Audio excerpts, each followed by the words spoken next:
Hello, friends. Welcome to Creative Medicine. In this lecture, we will learn about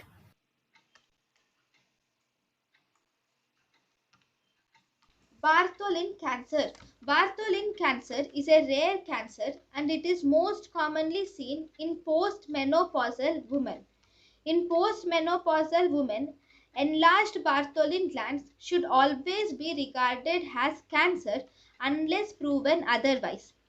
Bartholin cancer. The most common variety causing Bartholin cancer is adenocarcinoma, followed by squamous cell carcinoma. The most common symptoms include the patient presents with a vulvar mass followed by dyspareunia. Criteria used for Bartholin cancer classification is Hanen's criteria. Bar-